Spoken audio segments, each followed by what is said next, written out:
I'm Lucilla Gat, Professor of Techno-Law at University Suor Orsola Benincasa of Naples.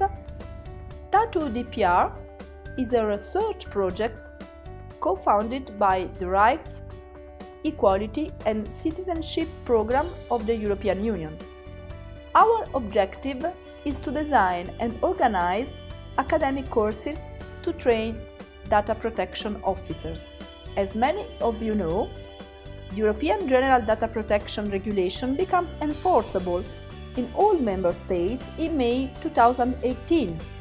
The regulation requires public organizations as well as many private ones to appoint a Data Protection Officer DPO.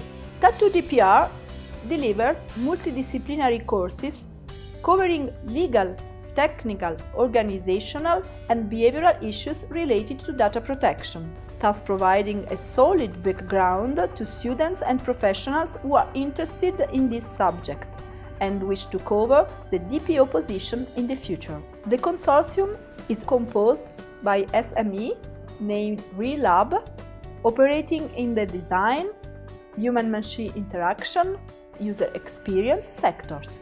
The university involved in this project are top-level academic institutions from Italy, Spain and the United Kingdom. They will organize 3 courses to be held in Naples, Seville and Derby, each open to 30 participants maximum.